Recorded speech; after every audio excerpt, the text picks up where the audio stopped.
한 힘은 분명한 목표가 있었다는 제목으로 우리 하나님 말씀을 좀 같이 읽으면서 우리들의 목표, 또 우리가 사는 목적, 우리의 신앙생활에 분명한 하나님의 뜻을 깨닫고 우리도 바울과 같이 그렇게 쓰임 받으시는 모두가 되시기를 예수 이름으로 축원합니다. 자, 한번 좀 따라하세요. 바울을 움직이게 한 힘은 분명한 목표였다. 예. 오늘 바울이 얘기합니다. 내가 이미 얻었다 함도 아니요 온전히 이루었다 함도 아니라 오직 내가 그리스도 예수께 잡힌 바 된 그것을 잡으려고 쫓아가노라. 푯대를 향하여 그리스도 예수에서 하나님 위에 부르신 부름의 상을 위하여 쫓아가노라 얘기합니다. 자, 오늘 사도 바울이 자기의 자랑거리가 있는데 그것은 모든 것은 배설물로 여기고 예수 그리스도의 십자가만 자랑하며 예수님을 따르는 것이라고 오늘 바울이 신앙의 고백을 합니다. 자, 여러분, 오직 예수님만 바라보고 예수님 안에서 발견되려고 쫓아간다라고 바울이 말합니다. 하나님께 발견되는 게 뭘까? 하나님께 발견되는 것을 놓고 바울은 믿음이라고 얘기합니다. 우리가 믿음 안에 있을 때 그 믿음을 통하여 하나님이 우리를 발견하신다는 겁니다. 자, 그 다음에 또 확실한 목표는 영원한 생명의 부활에 참여하는 것이므로 고난도 예수 그리스도의 고난에 참여하는 이것이 나중에 영광이 된다라고 고백하고 있습니다. 자, 오늘 바울이 고백하는 말 중에 예수님께 잡힌 바 된 그것을 향해 달려간다라고 얘기합니다. 자, 이 말의 뜻은 뭘까요? 바울은 지나간 과거는 잊어버리고 앞의 것을 잡으려고 앞만 보고 달려간다는 것입니다. 자, 앞만 보고 달려가는 그것의 마지막 결과는 위에서 불러주신, 바울을 부르셨듯이 우리를 불러주신 그분의 상을 위하여 쫓아간다는 겁니다. 여러분, 바울이 분명한 믿음의 비밀, 그 복음을 깨달았기 때문에 그렇게 모든 것을 다 내려놓고 예수 그리스도의 푯대를 향하여 끝까지 달려갈 수 있었던 겁니다. 여러분, 천국은 땅의 것을 가지고 가는 게 아닙니다. 땅에 아무리 많은 지식과 많은 재물과 많은 권력을 가지고 있어도 천국은 결코 그거 가지고 가는 게 아닙니다. 천국은 믿음으로 맺은 열매, 그 증거를 가지고 가는 겁니다. 사랑하는 여러분, 사도 바울이 예수님에게 붙잡힌 그 다메섹에서 예수님에게 붙잡힌 그 시간부터 복음 전하다가 순교하는 그날까지 바울은 한 번도 한눈 팔지 아니합니다. 그리고 요동하지도 않습니다. 끝까지 복음 안에 있었던 그 바울의 원동력은 바울에게 분명한 목표, 분명한 목적이 있었기 때문에 바울이 요동하거나 흔들리지 않은 겁니다. 여러분, 바울이 깨달은 예수 그리스도의 복음은 자기의 인생을 그냥 송두리째 복음 안에 던져 넣을 수 있는 예수님의 십자가 은혜 때문입니다. 자, 어떻게 그렇게 복음 안에 다 자기의 인생을 집어넣을까요? 예를 하나 듭니다. 어느 두 사람이 있었어요. 물지개를 지고 물을 기르러 갑니다. 그런데 두 사람의 지게는 똑같아. 크기도 똑같고 모양도 똑같고 만든 것도 똑같이 만들고. 그런데 두 사람이 물을 길어 오는데 한 사람은 한 방울도 물을 안 흘리는 거예요. 그리고 목적지에 와서 항아리에 물을 다 쏟아부어. 그런데 또 한 사람은 열심히 물을 가득 채워서 오는데 꼭 목적지에 오면 물이 길에 다 출렁거려서 흔들리고 절반밖에 안 남는 거예요. 그래서 이 사람이 너무 궁금했어요. 나는 이렇게 물이 길어오는 동안에 출렁거려서 길에 다 쏟아지고 절반밖에 안 남는데 사람은 물 한 방울 안 흘리고 목적지에다 갖다 다 저렇게 쏟아 넣을까? 그래서 물어봤어요. 있죠. 우리가 똑같이 물을 기르는데 아니 어떻게 당신은 그렇게 물 한 방울도 안 흘리고 항아리에다 갖다 그렇게 둘 수가 있나요? 그랬더니 이 사람이 얘기했어요. 다른 거 없습니다. 내가 그냥 물통에다가 가득 양쪽에 물을 닫은 다음에 그 물 위에다가 막대기 하나씩을 집어넣고 지구 목적지까지 오면 절대로 물이 흔들리지 않습니다. 그 이유는 막대기 때문입니다.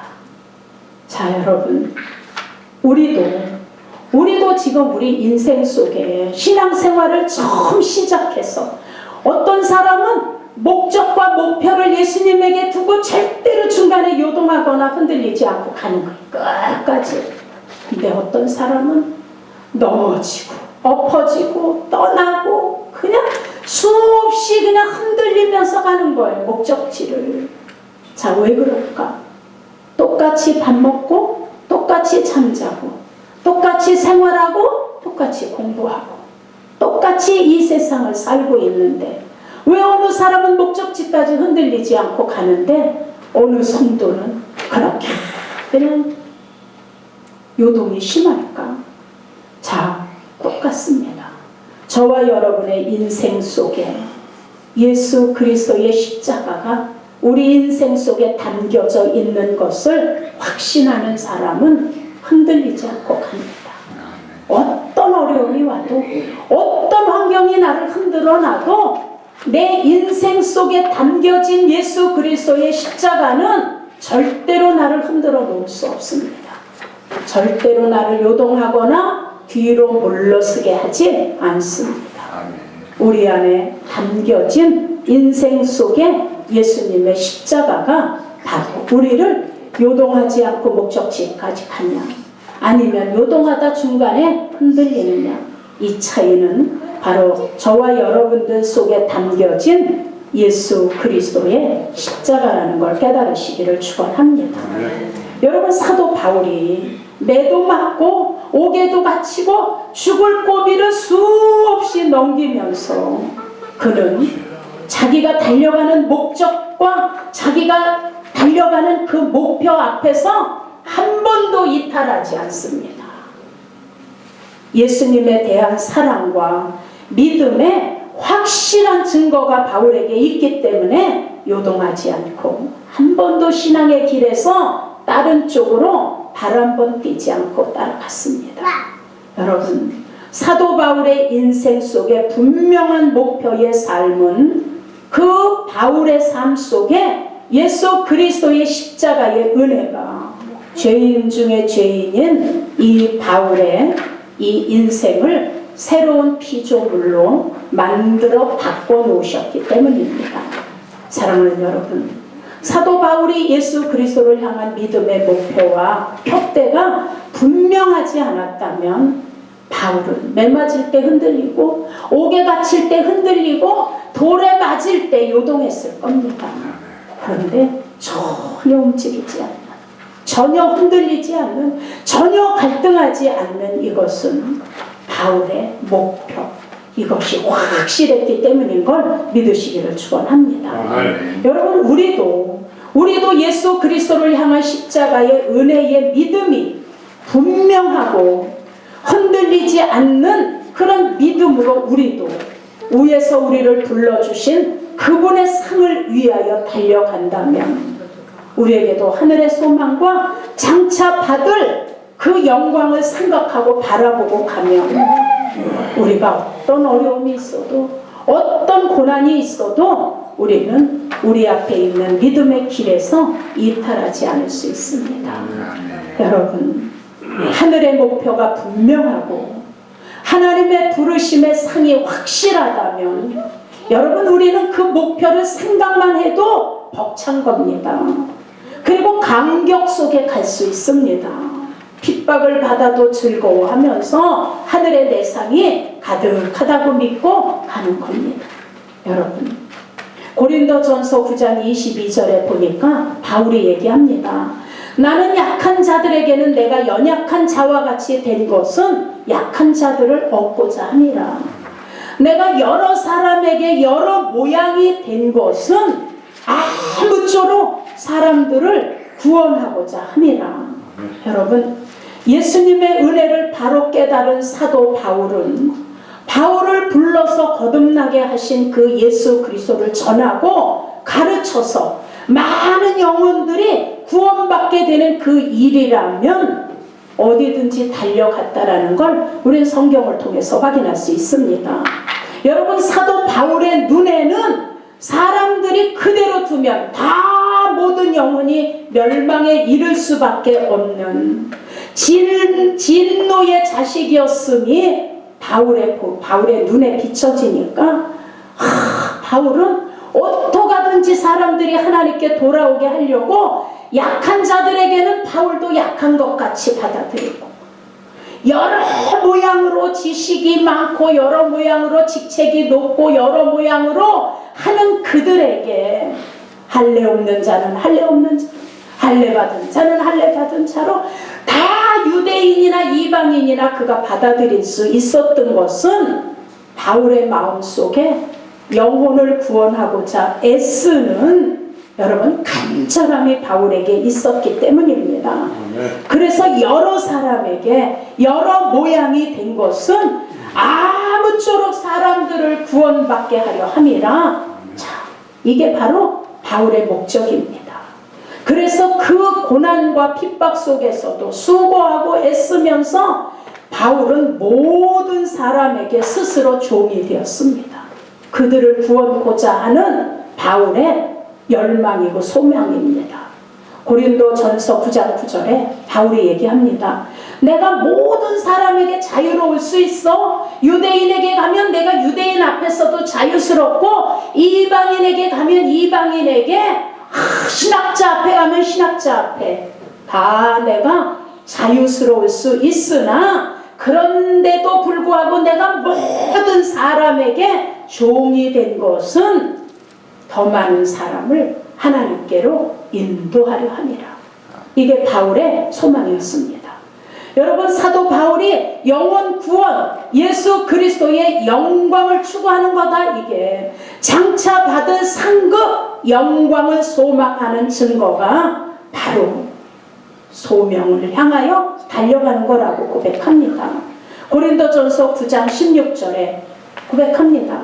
내가 복음을 전할지라도 자랑할 것이 없음은 내가 부득불한 일이다. 내가 어떤 고난을 받으며 복음을 전하고 내가 어떤 상황에서 예수를 전할지라도 자랑할 게 하나도 없다. 왜냐하면 이건 내가 마땅히 부득불해야 될 나의 일이기 때문에 만일 내가 이것을 전하지 않으면 내게는 화가 있을 것입니다. 사랑하는 여러분, 바울이 하나님으로부터 복음 전하는 사명을 받고 나서 그 사명의 목적이며 목표가 분명해졌기 때문에 그는 말에나 일에나 다 주 예수 이름으로 하여 하나님께 영광을 돌리라 얘기합니다. 여러분, 바울의 이 사명은 바울에게만 주신 게 아닙니다. 지금 저에게도 여러분에게도 동일하게 이 사명을 주셨음을 깨달으시기를 축원합니다. 그래서 마가복음 16장 15절에 말씀하는 거예요. 또 이르시되 너희는 온 천하에 다니며 만민에게 복음을 전파하라. 여러분, 우리가 전도하잖아요. 우리가 선교하잖아요. 우리가 기도하는 것이 바로 우리는 이 마가복음 16장 15절 말씀에 순종합니다.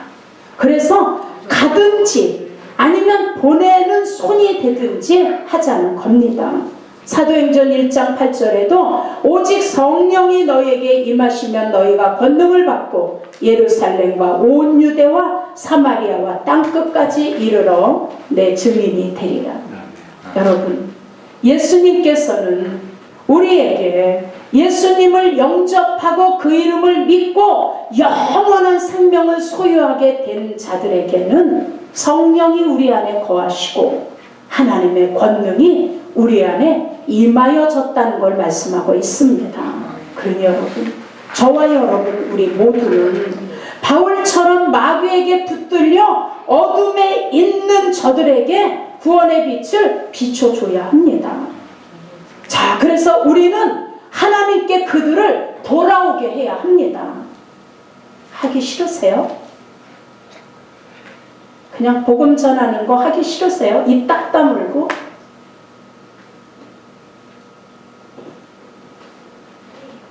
다시 한번 묻습니다. 우리는 이 복음 전하는 일을 우리에게 맡기시고 우리 안에 권능을 주셔서 땅끝까지 이르러 주의 복음을 전하라 말씀하고 있습니다. 아멘. 여러분, 우리도 바울처럼 사단에게 붙들려 있는 자들에게 복음의 빛을 전해야 되는 거예요. 우리도 그렇게 붙들려 있을 때 누군가가 나를 위해서 기도하고 누군가가 나를 위해서 복음을 전했기 때문에 우리가 지금 이 자리에 있는 걸 믿으시기를 예수 이름으로 축원합니다. 아멘. 여러분, 우리는 개인이 교회 공동체가 우린 이 일을 해야 됩니다. 이것이 우리에게 주신 마지막의 소명이고 지금 하나님이 우리를 구원하시려고 당신의 아들을 죽음에 내놓으신 하나님의 목적이며 하나님의 목표입니다. 아멘. 복음 전